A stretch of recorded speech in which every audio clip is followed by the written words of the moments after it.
pues buenas noches. Vamos a comenzar esta segunda charla formativa de la Cátedra de San Manuel González. Hermano mayor, Junta de Gobierno, hermanos todos, amigos. Esta segunda charla formativa de este año de la Cátedra de San Manuel González vamos a tratar, o Manolo va a tratar, lo que es leyenda o lo que es ese recorrido milagroso para poder construir la historia de peregrinación hacia nuestra Madre de la Cinta. Y para hacernos reflexionar sobre este tema está aquí hoy nuestro hermano y secretario de la Hermandad, don Manuel Jesús Rodríguez Redondo. Qué decir de él, todos lo conocemos, pero bueno, voy a hacer una breve pincelada a su trayectoria personal. Manuel Jesús es licenciado en Derecho, abogado mediador, máster en Historia y Filosofía, diploma de estudios avanzados en Pedagogía, con innumerables trabajos de investigación, colabora, participa en medios de comunicación, en tertulias, charlas formativas. Así fue redactor de la antigua revista Cofrade del Dintel, estuvo al frente de la tertulia El Penitente, donde encontró a don Carlos Núñez como guía espiritual que tanto le aportó, fundador de la Hermandad de la Santa Cruz, de la que sigue siendo hermano de la Borriquita, donde fundó su grupo joven y formó parte de la Junta de Gobierno, cofundador de la Pía Unión del Santísimo Sacramento, hermano también de la Hermandad del Gran Poder de Sevilla. Exaltaciones muchísimas, entre ellas voy a destacar la de la Virgen del Amor en varias ocasiones, la de las Grandezas de María, la Navidad de la Hermandad de San Francisco, de Montemayor, de la Semana Santa de Punta Umbría, del Cautivo, pregonero de su querida Hermandad de la Borriquita, de la Virgen de la Concepción de la Hermandad de la Misericordia, meditaciones como a su Señor del Nazareno, al Cristo del Buen Fin de Sevilla, miles de charlas, conferencias, coloquios, artículos de prensa y numerosos pregones a sus espaldas, entre ellos el pregón de nuestra Semana Santa en el año 2019. Sus padres Pepe y Manoli le inculcaron y le enseñaron también a apreciar de distintas formas este mundo relacionado con todo lo cofrade.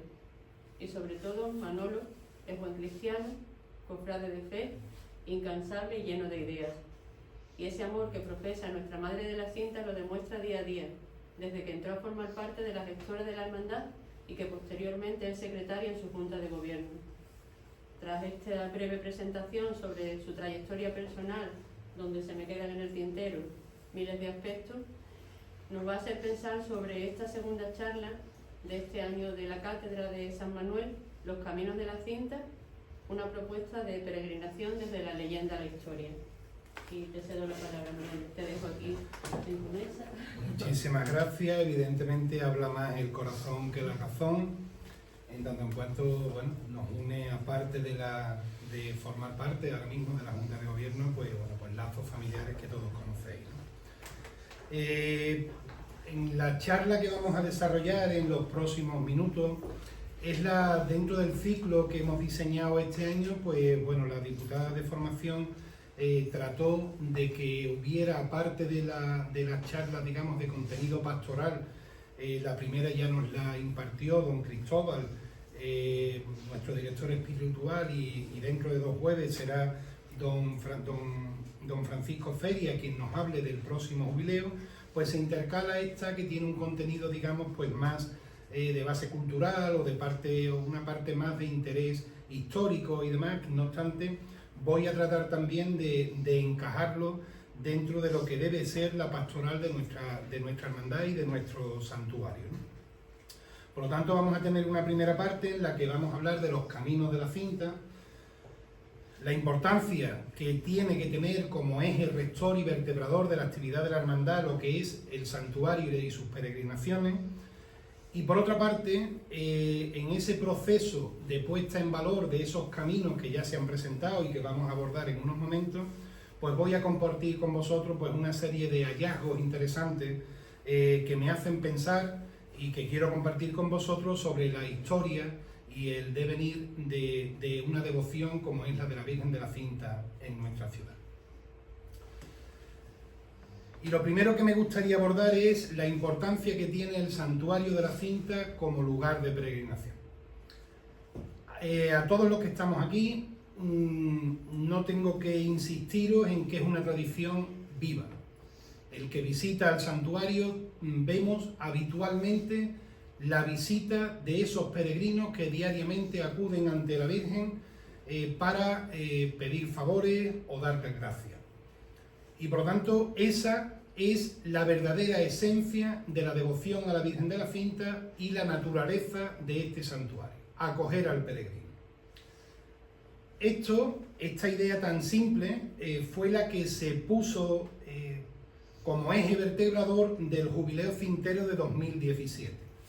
Como recordaréis, se celebraba el 25 aniversario de la coronación canónica de nuestra patrona y a propuesta de don José Vilaplana, obispo en aquel momento, él, y que una idea que acogió la gestora en aquel momento y que hicimos nuestra y la hicimos bandera, don José definía esta casa como un faro espiritual que alumbra a Huelva, el lugar donde todos los hijos convergen buscando a la madre. De alguna manera lo que se pretendió en aquel jubileo cintero del 17 fue el camino invertido de lo que se hizo en el año 92. Si recordáis, la Virgen se hizo peregrina para visitar todas las parroquias de la ciudad y 25 años después se trataba de invertir el sentido de la peregrinación y que fuera Huelva entera los que vinieran al santuario de alguna manera para machacar, para insistir en esa idea del carácter de santuario que tiene este lugar. Fruto de aquel jubileo en el que acudieron a este santuario pues más de 150 entidades, entre hermandades, colegios, delegaciones diocesanas, en fin, los que vivimos aquello pues tuvimos la dicha de poderlo conocer de primera mano. Pues desde la diócesis, don Santiago, nuestro obispo, pues reconoció el carácter canónico del santuario con carácter de diocesano mediante el decreto de tal reconocimiento de 2019. Y lo que está haciendo la hermandad en los últimos tiempos es simplemente consolidar la actividad de la hermandad en cuanto titular de un santuario, con independencia del culto que la Virgen merece y que rendimos con el mayor esmero y con la mayor devoción que está en nuestras manos. Lo que sí estamos empeñándonos es en hacer del santuario un espacio de acogida. Y frente a esa inercia que ha cogido la hermandad en los últimos años, tenemos el reto del jubileo de 2025. La bula Espes non confundi de convocación del jubileo, en ella el Papa Francisco habla directamente del papel de los santuarios y del papel de la peregrinación. Y habla en concreto de que la peregrinación expresa un elemento fundamental de todo acontecimiento jubilar. Y viene a invitar a todos los peregrinos para que recorran caminos antiguos y modernos para vivir intensamente la experiencia jubilar. Y respecto de los santuarios dice que invitemos a experimentar la cercanía de la más afectuosa de las madres que nunca abandona a sus hijos. Por lo tanto, ese eje de lo que es un santuario y lo que es la peregrinación, el jubileo de 2025 nos emplaza a seguir perseverando en esa línea de actuación que en los últimos años ha puesto en pie nuestra hermandad. Y muy brevemente voy a recordar la importancia de lo que es un santuario mariano como contrapartida o como la otra, el en vez de la hoja, lo que es la peregrinación cristiana. En palabras de Juan Pablo II, San Juan Pablo II, tan vinculado a esta hermandad, el santuario debe ser un lugar de encuentro con Dios. Decía que los santuarios son antenas de la buena nueva de nuestra salvación para la gente que acuda a ellos. Por eso la hermandad viene insistiendo en ese rito de acogida en el que todas las instituciones de cualquier tipo de naturaleza que viene al santuario tenga un rito de acogida cristiana donde tenemos un breve momento de oración, un breve celebración de la palabra y donde no solo se viene a visitar un lugar bonito, sino que ofrecemos el encuentro y la acogida cristiana. Por otra parte, decía San Juan Pablo II que los santuarios deben ser lugar de celebración del misterio de Dios. Evidentemente, es nuestro empeño mantener la misa diaria. Hemos incorporado a lo largo del calendario celebrativo esas misas del santuario, esas misas de hermandad con las que pretendemos alentar esa celebración del misterio de Dios. Y también recordaba el Papa que debe de fomentarse la vida litúrgica, no solo con la Eucaristía, sino también con la penitencia. Uno de los retos que tenemos por delante como hermandad y como miembros de esa manera de expresar la fe, que es la religiosidad popular, es volver a encontrarnos con el sacramento, que yo le llamo el sacramento pendiente, que es el sacramento de la penitencia. Por último, también el santuario debe ser lugar de evangelización. Esa acogida al peregrino que hacemos cuando vienen a vernos, a ver a la Virgen y a compartir con nosotros, tenemos que insistir en buscar fórmulas para que sirvan para que el que venga salga convencido de que se ha encontrado con su madre, se ha encontrado con el Señor y debemos tocar alguna fibra para que eso sea un camino de conversión. El en vez de la hoja, la peregrinación cristiana. La peregrinación cristiana tiene importancia primero en cuanto signo de conversión. El mismo Cristo, en Juan lo podemos encontrar, dice que yo soy camino, un poco antes dice yo soy puerta, Cristo es el camino. Dice Cristo, el que por mí entrare se salvará, yo soy el camino, la verdad y la vida. El peregrino camina en Cristo y camina hacia Cristo. Por otra parte, el camino también es imagen de nuestra propia vida. Todo camino nos deja, por corto o largo que sea, momentos de felicidad y momentos de dificultad. Al fin y al cabo no es más que un espejo de nuestra propia vida. Yo, que en alguna ocasión he podido hacer el Camino de Santiago, siempre pongo de ejemplo a los que me acompañan que como espejo de nuestra vida, a lo largo del camino vamos a encontrar un sendero sombrío donde corre la brisa fresca, donde vamos oyendo el canto de los pájaros, donde nos acompaña un riachuelo, donde parece que estamos en el paraíso, pero que inmediatamente se va a alternar con una cuesta arriba al sol a las 3 de la tarde, donde ya nos duelen las piernas y donde nos duelen las ampollas. Pero siempre tenemos la esperanza de que ese camino, al igual que nuestra vida, tiene un destino. Y por último, el camino es una oportunidad para encontrarse con Dios.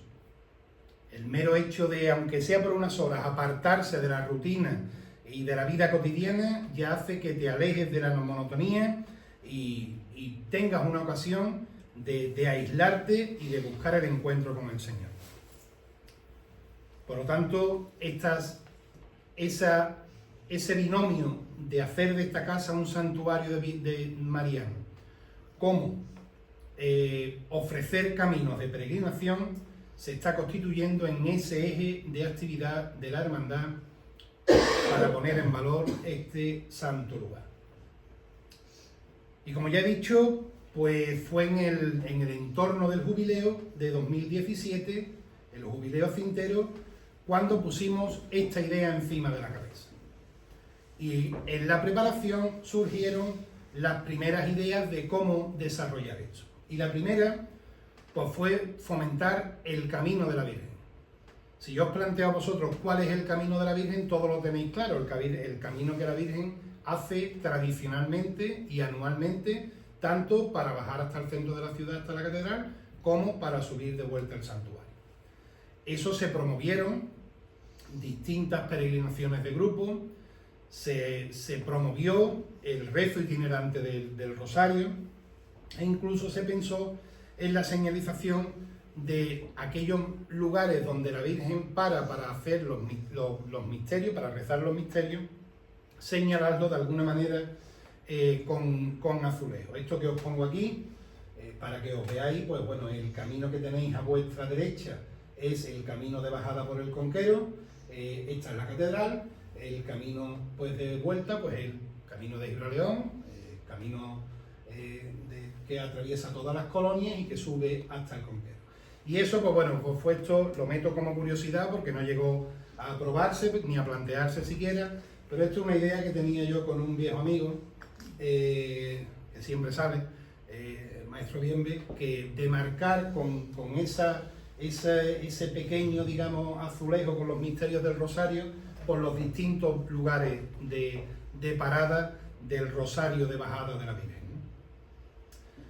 Y más adelante, pues surge el promover los caminos vinculados a los milagros de la Virgen. Como todos sabéis, pues ya el camino del Zapatero, que ya es habitual llegar un sábado y encontrarte a un peregrino que llega preguntando que dónde puede recoger el certificado, el camino del Toro, que está en preparación, y el camino colombino, que estamos también ya en las últimas fases de su puesta en valor. ¿Por qué la hermandad decidió aprobar esto? Sin perjuicio de seguir trabajando en lo que hemos hablado de poner en valor el camino de la Virgen. Simplemente porque articula mejor esa puesta en valor del eje santuario-peregrinación y porque además nos permitía, al coger como pretexto las leyendas de los milagros de la Virgen para unirlos a un camino de peregrinación, pues de alguna manera también estábamos fomentando la historia de la Virgen, la historia cintera. Y además nos encontramos que conforme íbamos avanzando en la preparación de estos caminos, pues descubríamos o redescubríamos la devoción a la Virgen de la Cinta en lo que es la comarca donde siempre lo tuvo. Por lo tanto, los tres caminos que en principio se están definiendo, están ahí en ese mapa: el camino del Zapatero, el camino colombino y el camino del Toro. Uno sale de Gibraleón, como ya bien conocéis, el otro saldrá, si Dios quiere, del monumento a Colón y en su día del monasterio de la Rábida, y el de Trigueros, pues bueno, pues sale de Trigueros y de los alcores de Trigueros que ahora os voy a comentar. Llegado a este punto, cuando la hermandad en aquel momento pues me encomienda que prepare esta iniciativa, nos encontramos que, bueno, íbamos a tratar de articular o definir estos caminos de la manera más respetuosa con la historia. ¿Dónde está el problema? Que sabemos todos que la historia documentada de la Virgen de la Cinta se remonta hasta 1493. A partir de 1493 nos encontramos la historia escrita fundamentalmente por las obras de dos autores que por algo son cronistas de la hermandad, uno don Diego Díaz Hierro y otro por nuestro hermano Eduardo Suraña. La historia a partir de 1493 está escrita. Siempre hay detalles, cuestiones que se pueden sacar a la luz y poner en valor, pero básicamente lo que es el desarrollo del culto hasta nuestros días, desde el voto colombino, está escrito. Lo demás es la tradición oral o la leyenda piadosa. ¿Qué ocurre? Que ante la leyenda, pues tenemos, ante la ausencia de fuentes documentales, pues se trata de ver hasta dónde la leyenda puede tener un sustrato de verdad. Los que leen antropología saben perfectamente que las narraciones legendarias siempre tienen un sustrato de verdad, explican un hecho. En este caso, cuando abordemos las distintas leyendas de la Virgen, veremos cómo hay un fundamento histórico que nos va a permitir no solo conocer mejor la historia de la Virgen, sino hasta incluso llegar a poder afirmar algún extremo de la veracidad de esas leyendas. Decía un autor, que no voy a citar, simplemente la definición, dice: cuando se indica con precisión un lugar real, unos personajes individualizados y determinados, que describen actos que explican fenómenos concretos y reales, sin duda tiene un sustrato que es histórico. Y para ello, pues lo que nos invita es hacer una especie de filtro. Y lo primero que tenemos que hacer cuando tenemos una leyenda, de una aparición, de un milagro, pues lo primero es, desde la antropología, eliminar los elementos milagrosos o mágicos. Lo segundo, contrastar la veracidad que se encierre con las fuentes documentales periféricas. Si, por ejemplo, decimos que Colón estuvo aquí, pues habrá que argumentar que Colón estuvo en esta zona en un determinado tiempo. Y sobre todo, ubicar el evento en un contexto histórico y geográfico concreto y real. Bueno, pues en esto, con el pretexto de definir los caminos de la Virgen, pues hemos hecho una indagación que pues, la diputada de Formación ha tenido a bien que yo hoy os comparta, porque algunos, os adelanto, son bastante curiosos. Y empezamos desde 1493 y nos vamos a ir remontando hasta ver dónde podemos llegar. Y el primero que definimos fue el Camino Colombino. Y el Camino Colombino es histórico e innegable que Cristóbal Colón fue el primer peregrino. En el diario de navegación, la madrugada del 3 de marzo de 1493, eso es un facsímil, una foto del diario de la transcripción del diario de Colón, donde se narra pues el voto que hacen en aquella madrugada. No la voy a reiterar porque entiendo que todos los que estamos aquí pues somos conocedores del tenor literal de ese texto histórico. Igualmente es histórico la llegada a Palos el 15 de marzo de 1493. Y lo importante de esta cita histórica, de esta fuente documental, es que sabemos que el 3 de marzo, en alta mar, en medio del océano, a la altura de las Azores, pues un grupo de onubenses invocó a la Virgen de la Cinta como su singular abogada. Lo que implica que cuando salieron de aquí, el 3 de agosto de 1492, ya llevaban la devoción a la Virgen en su corazón. Aparte del voto a la Virgen de la Cinta, el 14 de febrero de 1493, en otra tormenta, se hacen otros tres votos. El encender un cirio en Santa Clara de 5 libras, el mandar un romero a Guadalupe, en Extremadura, y mandar otro romero con una limosna a la casa de Loreto en Las Marcas, en Ancona. Y unos días después se hace el voto de la Cinta. De Santa Clara, de Guadalupe y de Loreto hay fuentes documentales que lo acreditan. Santa Clara, el día 15, esa misma noche, la marinería de las carabelas se congregan en el monasterio de Santa Clara y pasan la noche a pan y agua. En Guadalupe, antes de llegar a Barcelona, el 2 de abril de 1493, se sabe que pasa por allí Cristóbal Colón, cumple el voto y además bautiza a 2 indios, Pedro y Cristóbal. Y en Loreto también conocemos que no Colón, porque no le tocó en suerte a él, hicieron un sorteo y le tocó a Pedro de Vila, y Pedro de Vila pues acudió y cumplió, y en Loreto se conserva incluso una pintura, como tenemos nosotros aquí el voto colombino, pues lo tienen de Pedro de Vila, descubridor de las Américas, cumpliendo ese voto. Sin embargo, en la Cinta no hay fuentes documentales. Alguno ha querido poner en duda que viniera Colón. En esto tenemos una cuestión fundamental, es que es inconcebible desde la historia de las mentalidades de un hombre del siglo XV no cumplir un voto religioso. Va contra la naturaleza. Hoy en día somos hombres más afectados por el raciocinio, más dubitativos de todo, pero el hombre del siglo XV, un voto religioso se cumplía sí o sí. Además, también sabemos la vinculación de Colón con Huelva previamente al descubrimiento. Su cuñada, Violanta, su cuñado, Felipe, ya me voy yo a equivocar. Voy a tirar de datos porque no me acuerdo. Bueno, su cuñado, Muriar y Violanta de Perestrelo, sus cuñados, vivían en San Juan, después pasan a vivir en la plaza de San Pedro en Huelva por mediación de Colón, y el hijo se encontraba viviendo con su cuñado.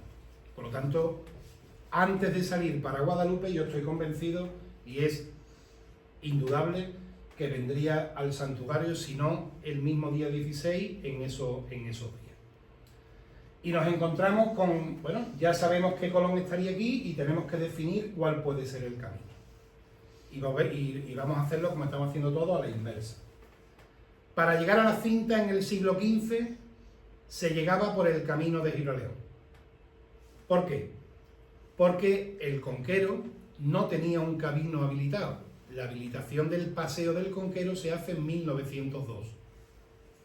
Por lo tanto, se saldría por la puerta de San Roque, que es lo que hoy está la catedral, seguiríamos un camino romano, que es el tramo 23 de la vía Antonina, que es esta línea negra que estamos viendo, que saldría desde Huelva, llegaría hasta Gibraleón, vadearía el río Diel, pasaría por Cartaya, Lepe y llegaría hasta la terminación o hasta el punto final de el camino romano, que sería Esuri, la desembocadura del río Anas, del Guadiana.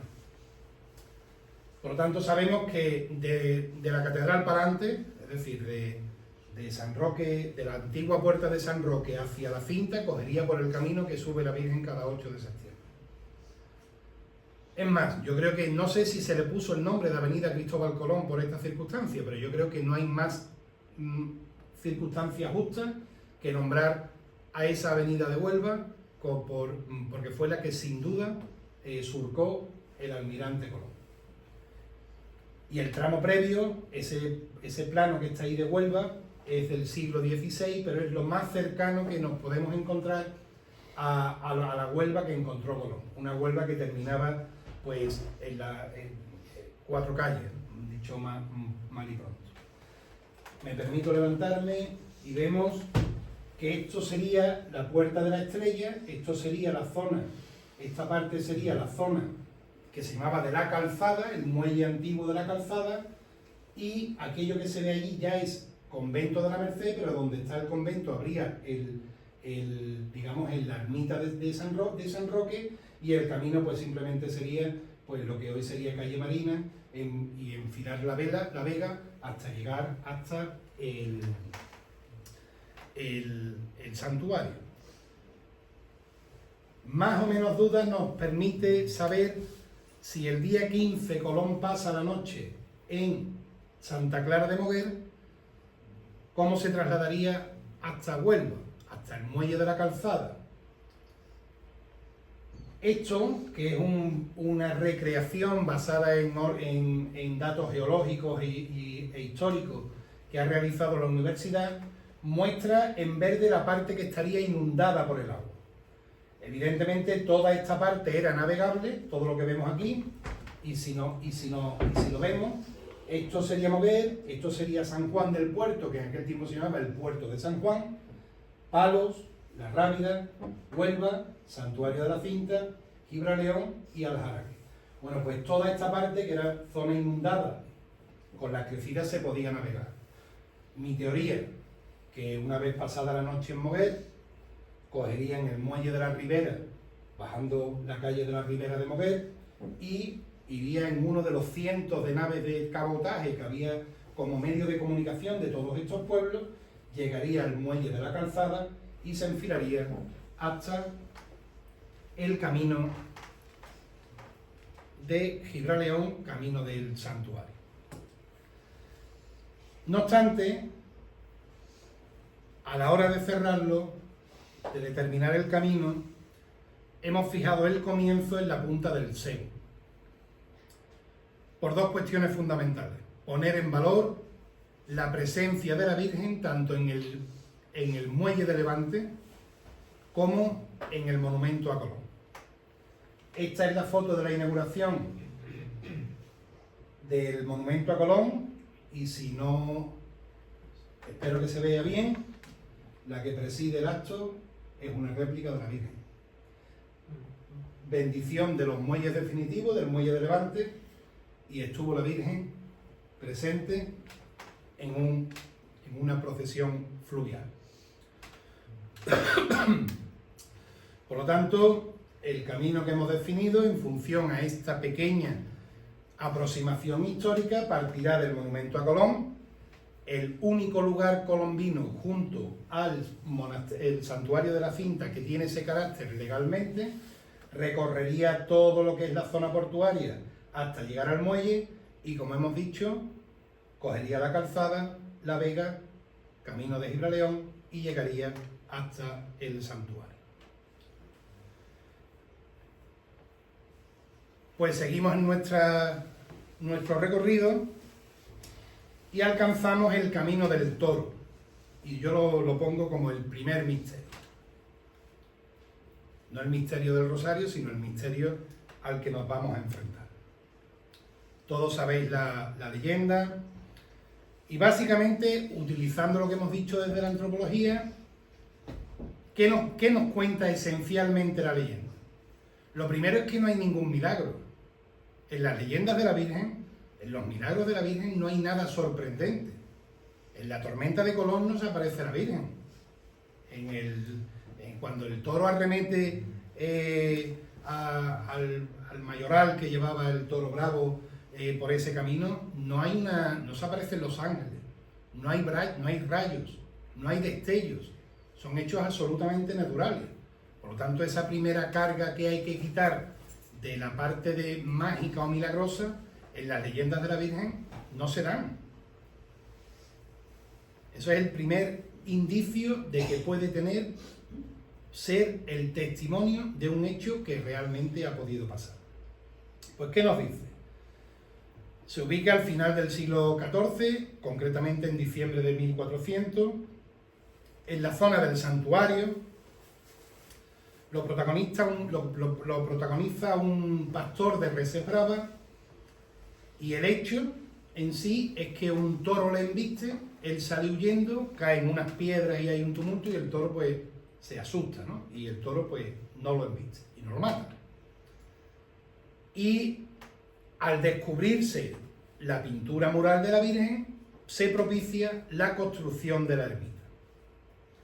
Como hemos dicho ya, no tenemos que eliminar signos mágicos porque no los hay. Aquí hay algún buen aficionado a los toros que puede decir que cuando un toro, ante un hecho insospechado, se asusta, puede asustarse o por lo menos pararse. Por lo tanto, es un hecho compatible con lo que pudo haber pasado en aquel día. Pero vamos a seguir indagando. ¿Qué nos encontramos en ese momento en esta tierra nuestra de Huelva y su entorno? En primer lugar, que hoy puedo compartir con vosotros que esta tierra era una tierra, y sigue siendo, eminentemente taurina. Hay en el privilegio rodado de 1338 que dicta para estas tierras el rey Alfonso XI, pues establece que unos baldíos, unas dehesas que se encuentran entre Niebla, Gibraleón, San Juan del Puerto y Beas, establece, que le llaman los Alcores de Trigueros, se establece que sea zona de posteros, de pasto, de vacas y toros. En el siglo XIV ya los ganados triguereños tenían fama de bravos. Y además esa tradición que tenemos desde el siglo XIV se ha mantenido hasta nuestros días. En ese rombo que pongo entre Gibraleón, Beas, Niebla y San Juan, se han encontrado o se encuentran las grandes ganaderías que han existido en nuestra provincia, ¿no? Pero voy más.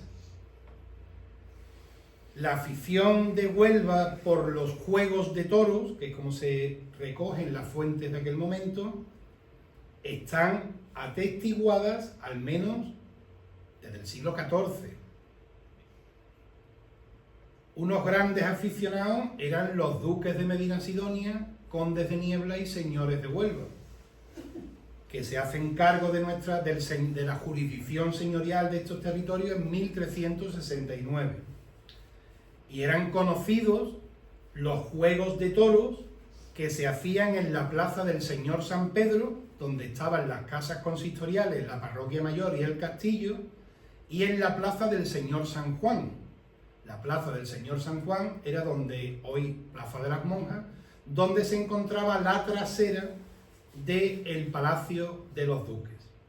Esa simpática recreación bueno, pues nos hace un poco ver cómo podría ser una fiesta de juegos de toros en ese tiempo. La ilustración es de Juan Carlos Crespo. No solo los nobles hacían un dato interesante, no solo los nobles organizaban festejos. La Hermandad de la Cinta consta que en 1752 compra 6 toros de juego y 22 capeones. Organiza 2 fiestas de toros, 2 corridas, y con esos beneficios realiza el retablo del santuario. El actual retablo, encargado a Fernando, ahora no me acuerdo del nombre, uno de los más afamados retablistas del siglo XVIII, pues esta ermita rural perdida en los confines del reino, pues le encargó la hechura del retablo barroco tallado y dorado. Tenemos la afición a los toros en la ciudad y tenemos la dehesa donde se crían para los toros para los juegos de toros. Bueno, pues nos encontramos que existe, desde estos tiempos que estoy hablando, lo que se llama la Cañada Real de Trigueros, un camino hoy protegido por la que se traían los toros no encajonados. El invento del cajón es de 1868, según el Cosillo. Y el mismo Cosillo dice que ese traslado de las reses bravas se realiza por vaqueros que regentan los cabestros y pueden ir a pie o a caballo. Bueno, pues esta Cañada Real de Trigueros es un camino que hoy sigue, se conoce como el Camino de la Cárcel, hay una parte que va para la cárcel. ¿Sabéis qué pasa por la finca, por la dehesa La Torre? Pues por ahí va ese camino. Y además llegaba a Huelva por el camino del cementerio y enlazaba con la entrada en la ciudad, que era el camino de Gibraleón, por el santuario. En aquel momento no sabemos si existía o no, pero bajaba la penosa cuesta de la Cinta, es decir, imaginaros que venía por medio de la Orden, del Olivar de la Orden, el camino del cementerio, digamos, actual, del actual cementerio de la Soledad, y entraba en Huelva por este sitio. Vuelvo a insistir que el conquero no es practicable hasta finales del siglo XIX y principios del XX. Por lo tanto, tenemos esa posibilidad y vamos a un dato más. Si sabemos que a consecuencia de ese milagro de que el mayoral no muere y a partir de ahí se construye la ermita, nos encontramos que precisamente en torno a 1400 es cuando los expertos dicen que se construye el santuario. La ermita actual es un ejemplo claro de ermita rural del siglo XV, estilo mudéjar, eso no es nada nuevo, pero sí es muy sintomático las similitudes que cuenta con el monasterio de la Rábida. Si sabemos que el monasterio de la Rábida empieza a labrarse el claustro viejo, el claustro del monasterio, el claustro mudéjar, en 1412, hay quien sostiene que el santuario el actual santuario se construye en torno a esa fecha. Y un dato, esto sí es novedoso y algunos sabréis una cosa, pero no lo que yo os voy a contar. Os hemos dicho que la primera referencia histórica indubitable que tenemos de la Virgen de la Cinta y su santuario es el Diario de Navegación de Colón. Bueno, pues el Diario de Navegación de Colón es de 1493, pero se nos olvida que en el propio retablo pictórico que está bajo el retablo dorado de la Virgen de la Cinta se encuentra una epigrafía que dice: mandó facer esta obra Fernando Pinto, acabóse el año de... y falta el año. Bueno, pues la novedad que hoy comparto con vosotros es que hemos podido localizar a este Fernando Pinto. En un libro que se llama Colección Diplomática de Cartas del Monasterio de Santa Clara, donde hay cartas de la abadesa de ese convento entre el 1300 y el 1500, aparece en torno a esa fecha de 1400 y 1430 este buen hombre, Fernando Pinto, que es representado ahí pues como un ideal de cómo podía vestir un burgués rico del siglo de finales del siglo XIII, principios del siglo, XIV, del siglo XV, y que nos encontramos con que era un tío bastante rico, era potente, y que tenía bastantes, en esa correspondencia, que es una correspondencia prácticamente comercial, tenía intereses en la pesca, en la agricultura, en la ganadería, en los astilleros. Bueno, pues este hombre además que se movía entre Palos, Moguer y Huelva, parece ser que puede ser que naciera en Palos, no está del todo claro, pero sí se puede ya reconstruir un poco la familia, los herederos y demás, que tanto desde el siglo XV como hasta el siglo XVII, y eran personas que influyeron bastante en el aspecto económico en esa parte de las riberas del Tinto y el Odiel. Como curiosidad, que también en un momento determinado, siguiendo esta historia, me dio un chispazo. El último descendiente de la familia Pinto, del que he podido tener yo conocimiento, está condenado por herejía, por el Santo Oficio, por pertenecer a una secta, que era la secta de la Granada. Y yo, como soy un fantasioso para todas estas cosas, uní la vida en Fernando Pinto, el nieto de la Granada, pero no tiene nada que ver. La Granada es pertenecieron a la asociación esta de la Granada, perteneció, por ejemplo, Martínez Montañín. Aquello fue una cuestión distinta. Como curiosidad, la construcción de la Carabela Pinta se le debe a esta familia, a la familia de Fernando Pinto, al que yo de momento pues califico como el primer cintero. Rendimos recuerdo a Martín Olivares, a Francisco de Leiva, pero yo creo que Fernando Pinto tiene que meter su reconocimiento por una cuestión más importante. Es decir, lo que os he dicho hasta ahora es dato, lo que os digo en este momento es mi impresión personal. Esto no es dato, esto es mi hipótesis.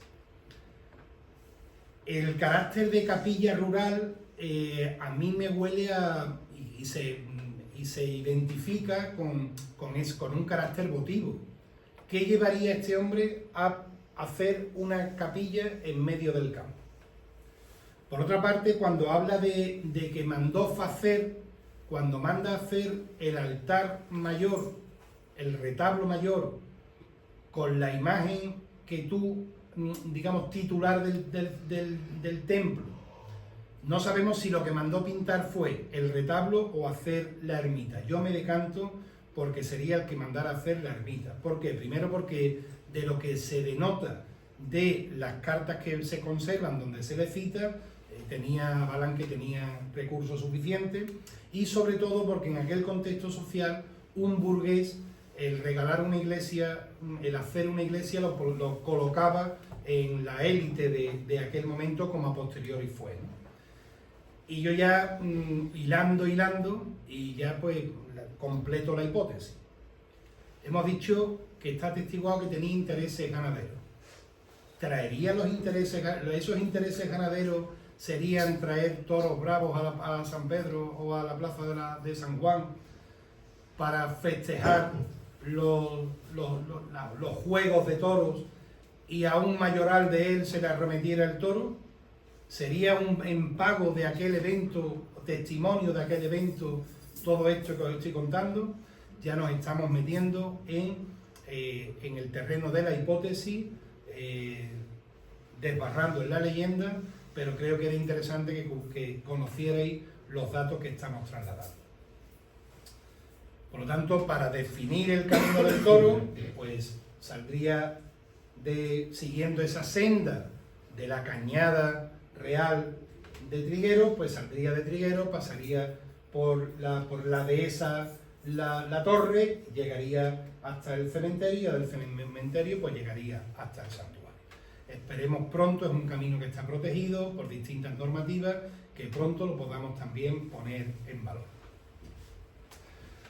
No obstante, si hemos tratado de desbrozar lo que la leyenda nos va dejando y acomodando a lo que nos dice la historia, evidentemente la leyenda dice que fue redescubierta y puesta al culto.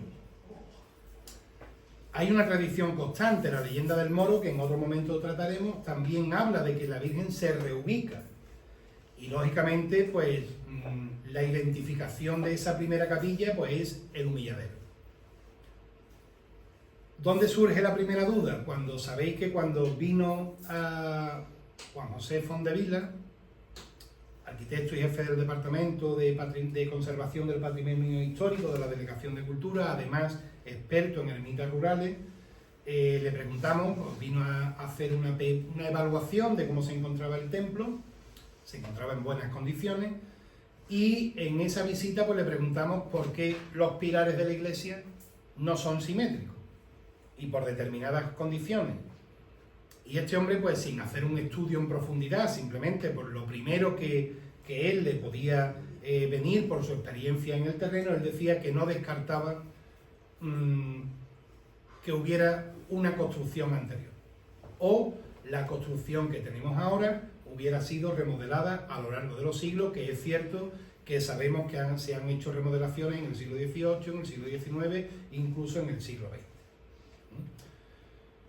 Pero siguen las incógnitas. Y ahora hago un paréntesis, porque claro, antes de abordar el último de los caminos y los hallazgos o las anécdotas o lo curioso que me he podido encontrar en ese aspecto, voy a hacer un breve paréntesis para hablar de lo desconcertante que es la imagen de la cinta.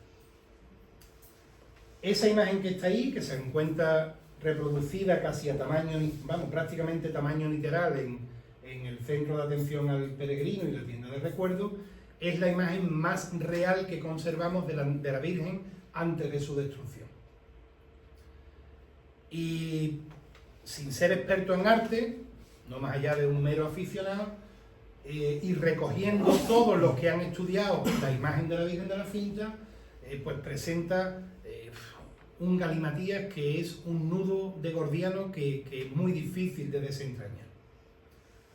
Algunos ven algunos rasgos románicos, la frontalidad, ese tratamiento casi naif, infantil de la imagen, la perspectiva deficiente, no está proporcionada, la cabellera, si os fijáis en el pelo de la Virgen no tiene matices, es un brochazo plano de color, no tiene graduación de color, no tiene velo, es un hecho muy singular que una Virgen de esta época no esté tocada con el velo. Sostiene al niño en la rodilla derecha, es una composición impropia, extraña, no es lo habitual. La Virgen normalmente coge al niño en el otro lado. Los ojos que vemos ahí no son los ojos que vemos ahora, mucho más dulcificados, son ojos duros, ojos que recuerda alguna, sin ser románica, porque no son románicos, pero recuerda un poco el tema románico. Los pliegues del manto son planos, no tienen movimiento, pero al mismo tiempo, es decir, el manto es plano, pero las mangas de la túnica sí tienen volumen, sí tienen una degradación del color. El niño tiene una cara más expresiva que la madre. El pelo sí está perfilado haciendo los rizos. Por lo tanto, eso sí ya se acomoda más a lo que son elementos góticos o bizantinos, ¿no? Y sobre todo la composición del dintel y de los fondos, y tanto la representación de San Blas y Santa Lucía, ya eso es propiamente renacentista. Bueno, ¿y cómo explicamos este galimatías que tenemos delante, ¿no? ¿Qué dicen los expertos, los académicos? Bueno, pues el primero que define o describe la Virgen de la Cinta es Juan de Inestrosa, un experto pintor de Moguer, que en 1718 dice pintada en el muro y adornada con aquellos atracmentos que los godos usaban. Yo creo que él, cuando habla de los godos, se remonta a ese año 400 que dice la leyenda del zapatero sobre la que hablaremos ahora. En 1888, don Rafael de la Corte, autor de la novena, dice: algo desfigurada de su primitivo ser, por los adornos de mal gusto, revelan que su origen se remonta cuando menos a la época de dominación visigoda. También leyó la leyenda del zapatero. Amador de los Ríos, una persona que se ocupó tanto del muro como del humilladero, él concluye que dice: restaurado o repintado en parte, nada hay que se oponga a aceptar el cuadro como fruto del siglo XV. El padre Ángel Ortega, historiador de la Rábida, un erudito y franciscano, dice: se remonta indudablemente a la época de la Reconquista, pero las características del conjunto, tal como hoy existen, no parecen más antiguas que de principios del siglo XV.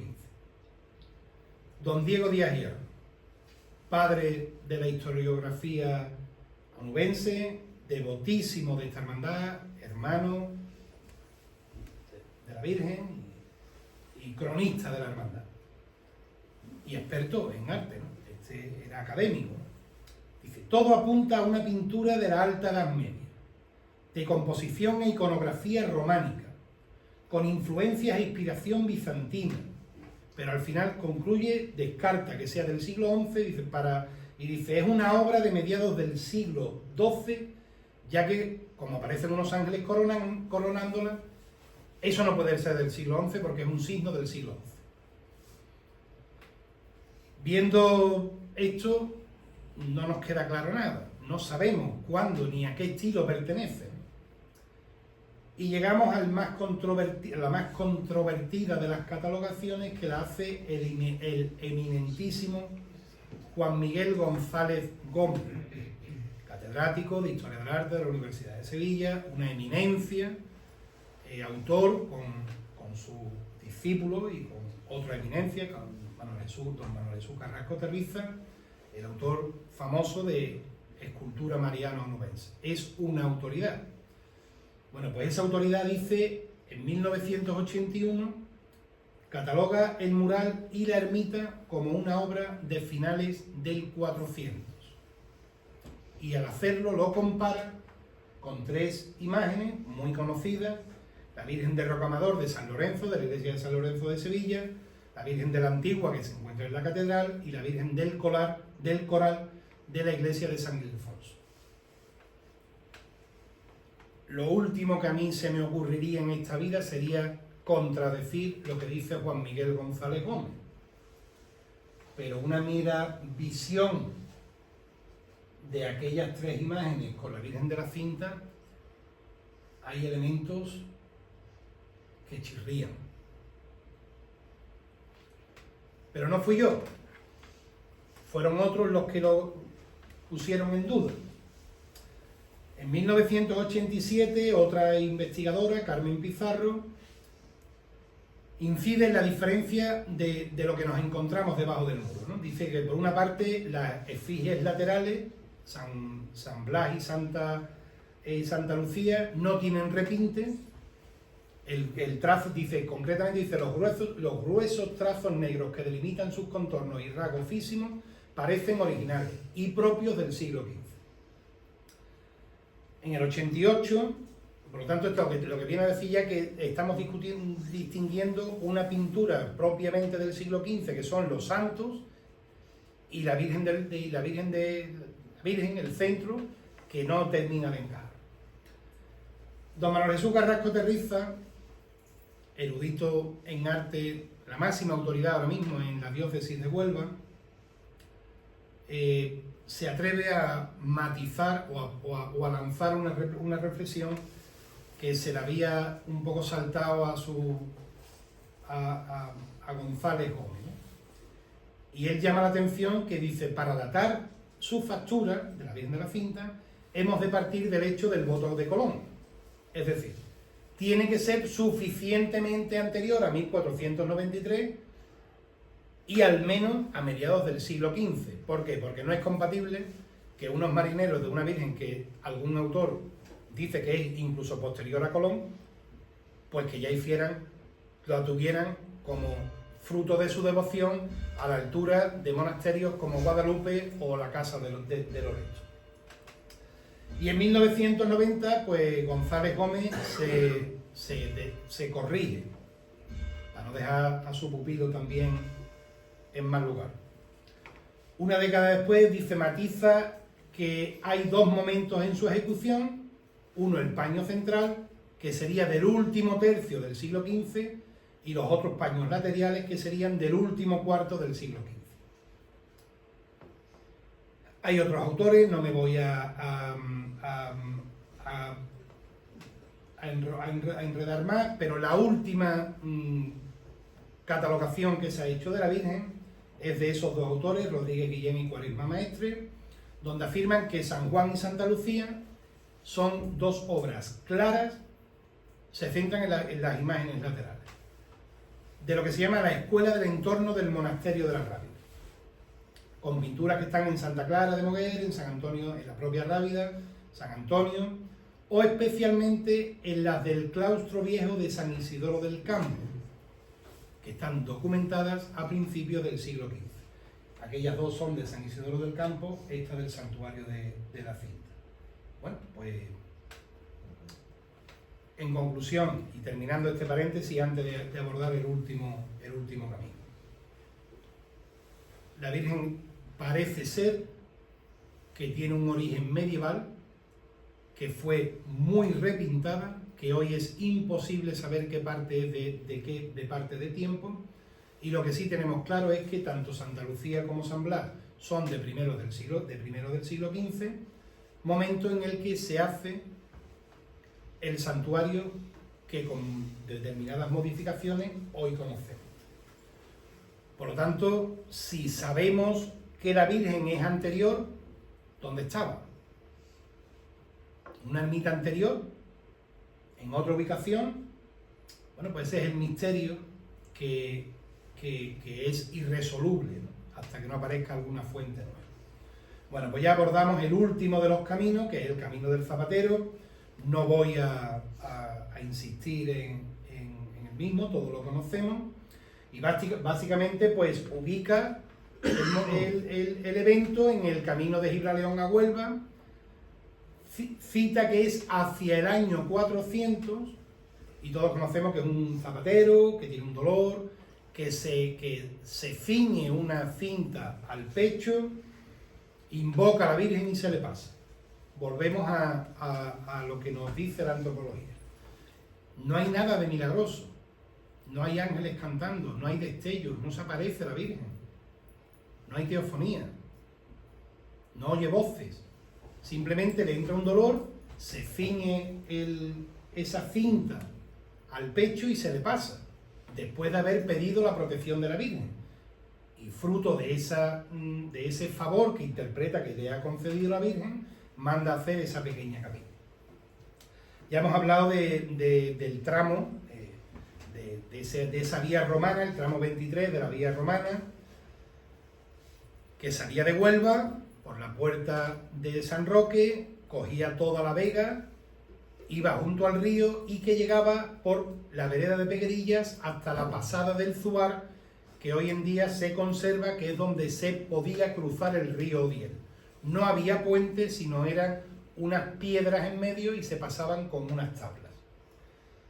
Este paso está descrito en el siglo X, en la crónica del Moro Rais, conocido, y que se encontraba en las inmediaciones del castillo de Gibraleón. Por lo tanto, si hay un camino que recorriera el zapatero, pues está plenamente identificado. Pero si somos capaces de ubicar el contexto espacial, tengo que deciros que la parte, digamos, temporal no se corresponde con lo que dice la leyenda. Primero porque habla de la natividad de la Virgen, y la natividad de la Virgen es una devoción que surge hacia el año 700, en concreto a inicios del siglo VIII, con una devoción que impulsa el Papa Sergio I. Por otra parte, tenemos que saber que la fundación de Gibraleón, como tal, Jabal al-Yum, es en torno al siglo IX, al año 1000, para entenderlo, ¿no? Además, hay autores musulmanes que hablan de la nueva fortaleza que se hace precisamente como control de determinadas invasiones normandas, vikingas, que se habían producido en la zona de Libla o de Lepla o de Niebla. Y curiosamente, en torno a ese castillo surge un arrabal, que es un arrabal cristiano, mozárabe. Tanto es así que en el año 1889 hay un levantamiento de cristianos bajo poder califal en la ciudad de Gibraleón. Y en esa cita se describe que hay 3 núcleos mozárabes cristianos viviendo bajo poder califal en Saltés, en Huelva y en Gibraleón. Y lo que me llama mucho la atención es que dice, se socorrían mutuamente. Vamos a dejarlo ahí. ¿Qué hacía el zapatero si no socorrer a los niños cristianos de Gibraleón? Bueno, pues el camino está ahí, como lo veis, surge de donde estaba el arrabal del castillo musulmán, recorre todo lo que es la zona de Peguerilla y llega por el camino romano hasta el camino. Y entonces ya vamos terminando y nos quedamos con el segundo misterio, es decir, podemos asumir que la leyenda tal como se cuenta puede ser la memoria de un hecho cierto, de un hecho verdadero. Pero tenemos 2 opciones. O no se puede remontar más allá de 1262, que es cuando se reconquista y se repuebla por tropas cristianas estas tierras, o arriesgarnos y lanzar como una hipótesis improbable, pero al mismo tiempo muy sugerente, de que surgiera la devoción a la Virgen, esa primera devoción a la Virgen, en torno a ese siglo X, siglo XI, en el que hay cristianos en esta zona, antes de que los almorávides y los almohades prohibieran el culto cristiano. Es arriesgado, yo lo entiendo, pero como estamos elucubrando, pero me permito compartir con vosotros. Porque además hay una serie de cuestiones que son, como os voy a contar ahora, ya terminando, muy curiosas. Por lo tanto, cada vez se va avanzando más en el conocimiento de esa mozarabía de la tierra de las Coras de Libla. Hay una fuente que dice que había los cristianos de la Cora de Libla, de Niebla, que incorporaba todo lo que es Gibraleón, Huelva, Saltés, obtuvieron fueros de Muzabén Nosair y constantemente se les habían respetado por los califas de Córdoba. La arqueología, pues bueno, se ha encontrado una campana cristiana del siglo X en las inmediaciones de Gibraleón. Se han hallado en la zona del yacimiento de la Orden enterramientos compatibles con inhumaciones cristianas. Y bueno, pues las fuentes documentales sí hacen referencia a que en Huelva había cristianos y en Saltés, y como he dicho antes, en la zona de Gibraleón. Hay un dato que es la historia de Sandunala. Sandunala es muy brevemente, es un comes es un jefe de los cristianos que era mozárabe, que gobernaba a los cristianos de Huelva cumpliendo la normativa califal, y que el propio califa lo envía a hacer una gestión diplomática ante el Papa Agapito II. A la vuelta va a visitar los santos lugares, lo coge el emir de Egipto, competidor o rival de los califas omeyas de Córdoba, lo martiriza y muere. Bueno, pues todo esto se conserva, es un santo de la Iglesia ortodoxa, con su santo día, fiesta propia, el 17 de diciembre, y bueno, esto se encuentra, si queréis información, meteros en la Real Academia de la Historia, que tiene su ficha correspondiente, Sandunala de Saltés, Huelva. Y la pregunta sugerente, y ya nos metemos, cada vez vamos desbarrando y desdibujando más el rigor histórico, lógicamente, pero sería en este contexto. Pues yo ya cuando me quedo ya perplejo es cuando me entero de que el califato efectivamente autorizó el culto cristiano, pero con dos condiciones. Una era la jizya, un impuesto que había que pagarle a los musulmanes, y otro era el uso vejatorio de señales visuales, te tenías que vestir de determinada manera. Y me entero que los hombres tenían que usar un zunar, un fajín amarillo. Y las mujeres tenían prohibido, las mujeres mozárabes, usar el velo. Evidentemente, con todo lo que os estoy contando, surge la duda.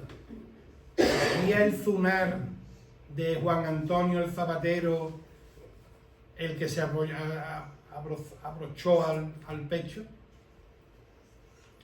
Como hipótesis o como curiosidad, al menos es importante que lo conozcamos. Me parece que esos dos distintivos de los mozárabes, que se vean de alguna manera reflejados en la leyenda del Zapatero, simplemente nos debe de llamar la atención. Y la última cuestión, y ya de verdad que terminamos. ¿Dónde queda el humilladero? El humilladero, todos sabemos, si os pregunto aquí qué es, todos diréis que es un morabito musulmán, donde vivía un santón musulmán. Y yo, que soy siempre culo de mal asiento, yo me pregunto, bueno, ¿y esto quién lo ha dicho? Pues lo ha dicho una de las máximas autoridades en la historia del arte en España, que es Amador de los Ríos. Amador de los Ríos dijo: es un monumento digno de la mayor estimación de Huelva. Es poco común la mistificación en este tipo de construcciones, y él lo fecha un poco antes de la conquista cristiana de estas tierras, en 1262, y dice que es un morabito musulmán.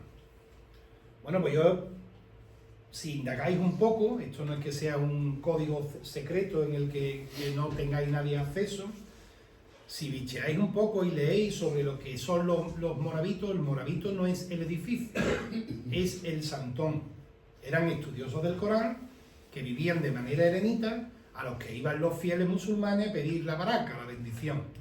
Y por extensión, esas zonas donde vivían de manera aislada se le llamaban moravitos. ¿Y por qué Amador de los Ríos determina que es un morabito? Puesto que en Albor del siglo X hay dos moravitos, que son esos dos que están ahí, San Pedro y San Juan, al revés, el primero que está aquí es San Juan y el que está aquí es San Pedro, que si lo veis, este y este están en Albor, en el Algarve. Son construcciones del siglo X y son el humilladero de la finca. Si lo veis, formalmente un edículo cuadrado, cúbico, con una cúpula redonda, rematado por cuatro detalles, cuatro pináculos en las esquinas. Los que están abajo son los moravitos del norte de África, del Magreb. Pueden tener alguna cuestión, pero yo lo que más me llama la atención es lo siguiente, es el tamaño. Si un morabito es la sede de un santón musulmán, en el humilladero de la finca no puedes dormir. Y ahora alguno se ríe porque ya sabe por qué me tiré al suelo en el humilladero de la finca. El humilladero no es compatible con una vivienda, por lo tanto sigue generando dudas. E indagando en los moravitos de Albor me encuentro con una sorpresa, que es esa capilla que se encuentra en el castillo de Sagre, que es la capilla de la Virgen de Gracia o de la Concepción, y tiene dos partes. Una parte del siglo X y un cuerpo añadido en el siglo XV. Si vemos esta parte de aquí, ¿os recuerda al humilladero? Bueno, pues eso fue construido en el siglo X por cristianos que huían de Valencia con las reliquias de San Vicente. Y fue el primer enterramiento de San Vicente. Tomamos las medidas del humilladero, tomamos las medidas del muro lo superponemos a escala y me sale esto. El muro encaja de manera significativa con el humilladero. ¿Estoy probando algo con esto? No. ¿Que es curioso? Sí. ¿Que es posible? Puede ser. Y después de toda esta perorata, me quedo con lo verdaderamente importante. Todas estas curiosidades que he compartido con vosotros que he ido descubriendo, encontrando, para construir o reconstruir esos caminos de peregrinación, solamente sirven si nos llevan a ella, a la Virgen. Si nos sirven para tenerla presente y sobre todo el evangelio que ella misma nos dejó, que es hacer lo que Él os diga. Y lo que nos dijo es lo que nos dice ese niño desnudo al que llamamos nuestro Señor.